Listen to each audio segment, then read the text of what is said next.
as Einstein said, well, allegedly said, I'm not sure he actually said it, is that time exists to keep everything from happening at once, right? Right.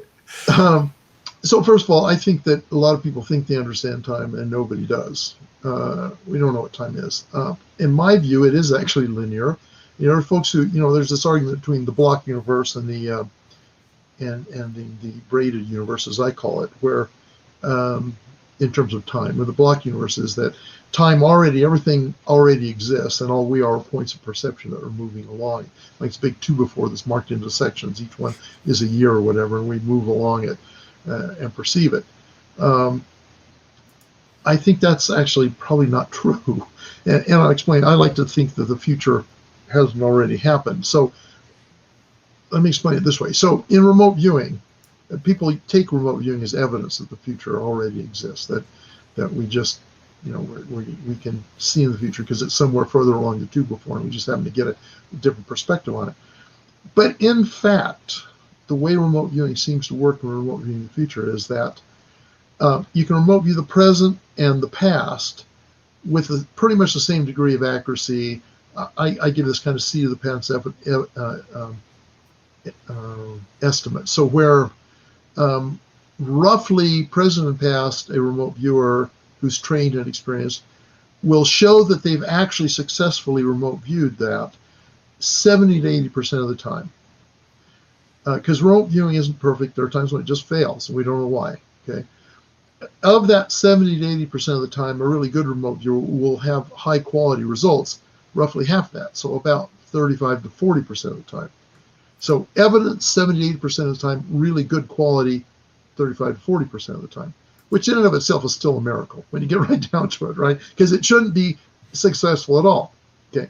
But now when you remote view into the future, that 70 to 80% plummets to, and I don't have an exact hard number on this, but in order of magnitude, roughly 5% success trying to remote view. So you're going from major statistical significance, 70 to sometimes up to 80% accuracy as a group, and as you're probing into the future, that drops clear down below 10% and gets very, like the waveform has not collapsed yet. You're just very, very dramatic difference. And people say, well, wait a minute. I thought being psychic was all about predicting the future. And I say, not really. You've been misled in a certain way.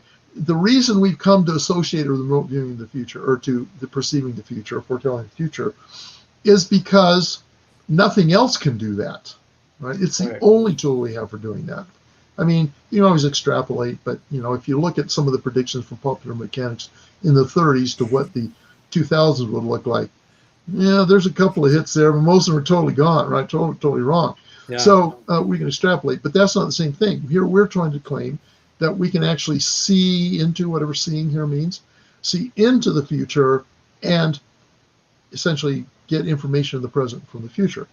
And yet it doesn't seem to work very well. Okay. So it's come to be associated with being psychic is telling the future. Well, and sometimes it does, right? But what people forget or aren't aware of, that you don't report the times it failed. You report only the times it worked. Mm-hmm. And so you hear all these success stories, but if you go in and if you were able to then collect all of the failure stories as well, you'd find that maybe 5 out of 100 are success stories and 95 out of 100 totally didn't work. You didn't get any stuff about the future. Okay. And there's a long discussion about that, but the evidence from remote viewing tells me that the future does not exist. That it is, if you get it right, it's usually because the future you do describe is something that is going to come true in the near future, and it has a deterministic cause. It's something that is going to happen no matter what happens, right? And generally you can tend to remote view deterministic things that are directly determined by what's happening now in the future. The things that are really hard to remote view are the things that aren't deterministic, usually involving human intentionality, human choices and stuff. So that's an indicator to me the future doesn't exist. Now, people will bring up the notion of associative remote viewing, which maybe you know about. Associative remote viewing is a way of predicting, like if a stock price is going to go up or down, or if one team or another is going to win a sporting event, so you can bet on it. or invest in the stock or sell. Like Daz Smith and those guys do cryptocurrency predictions and things like that. Right. What's the future of future?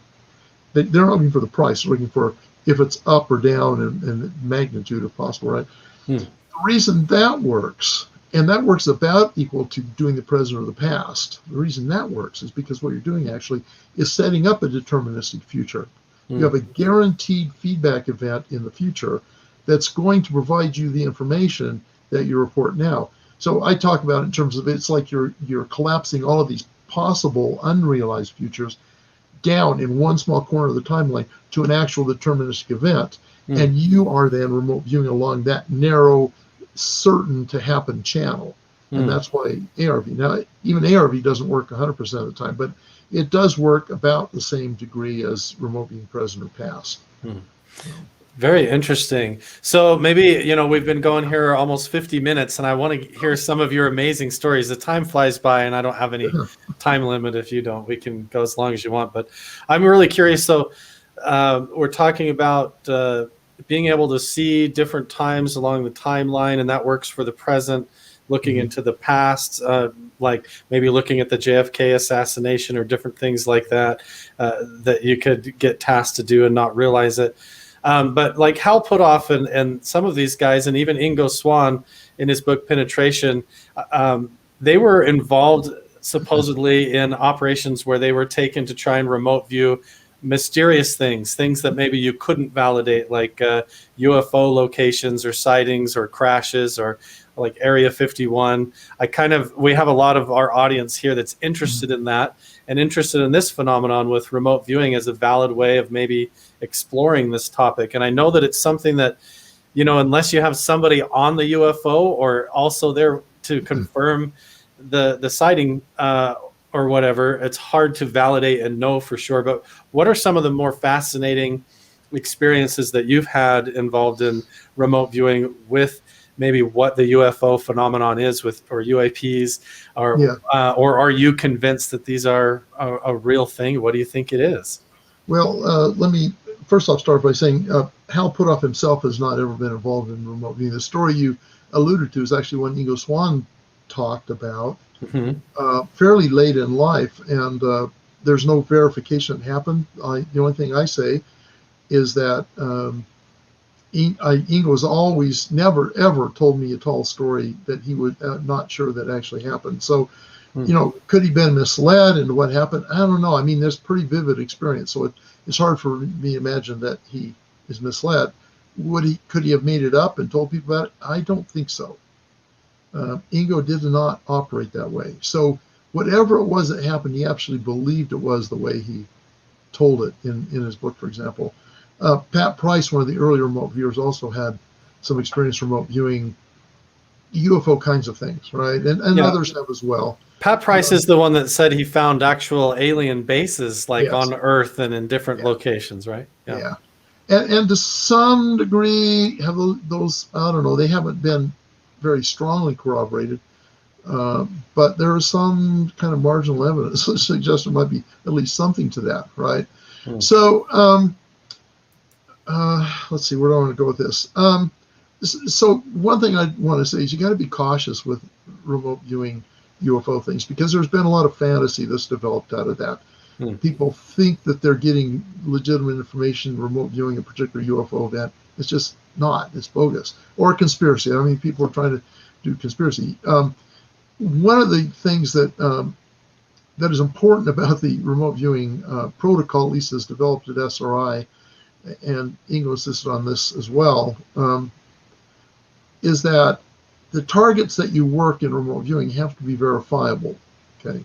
Which means if you do a remote viewing event that there's no actual known ground truth to, you're working a non-verifiable target, and that would not have been considered actual legitimate remote viewing. Now, I'm not saying don't do that, but bear in mind there are plenty of UFO events that actually never happened. There are clearly some that did, but there's plenty that are rumored to have happened, or somebody has built their reputation on telling these big stories about them, and they're just nothing. There's not really anything there. So in general, you have to be careful in the UFO field, because there's, as I say it, I say roughly 90 to 95% of what you hear about UFOs, aliens, et cetera, is balderdash. There's a certain 5 to 10% that's true. And of course, the challenge is sorting out what's baloney and what's fantasy from the real stuff. And so, yeah, so as far as my opinion about UFOs, I started off as what I like to call a kind of sympathetic agnostic on it, right? As you're aware, so I belong to the only Christian denomination that actually believes as a point of doctrine that there's intelligent life on other planets. Okay? The Mormon Church, that's one of its early beliefs, and doesn't mean we believe that they're little gray aliens or whatever, although who knows, right? Or that they're visiting here. That we don't have any position on either of that as far as Mormons are concerned. We just believe there's intelligent life on other planets. Now, I've come to the point, though, that I think they are visiting us. There's a lot of debate about this even amongst the more credible UFO, ufology, if you will, UAP study circles. What exactly is going on from dimensional access to from the future to actual space aliens coming here, whatever. I don't know. I don't have a strong opinion on that, except that whatever is visiting here, or at least doing reconnaissance or whatever the heck it is they're doing, they are not from here, right? They're truly extraterrestrial, maybe extratemporal, but I kind of incline not to think that. I am absolutely convinced of that now, for various reasons, some of which I can talk about, some of which I can't.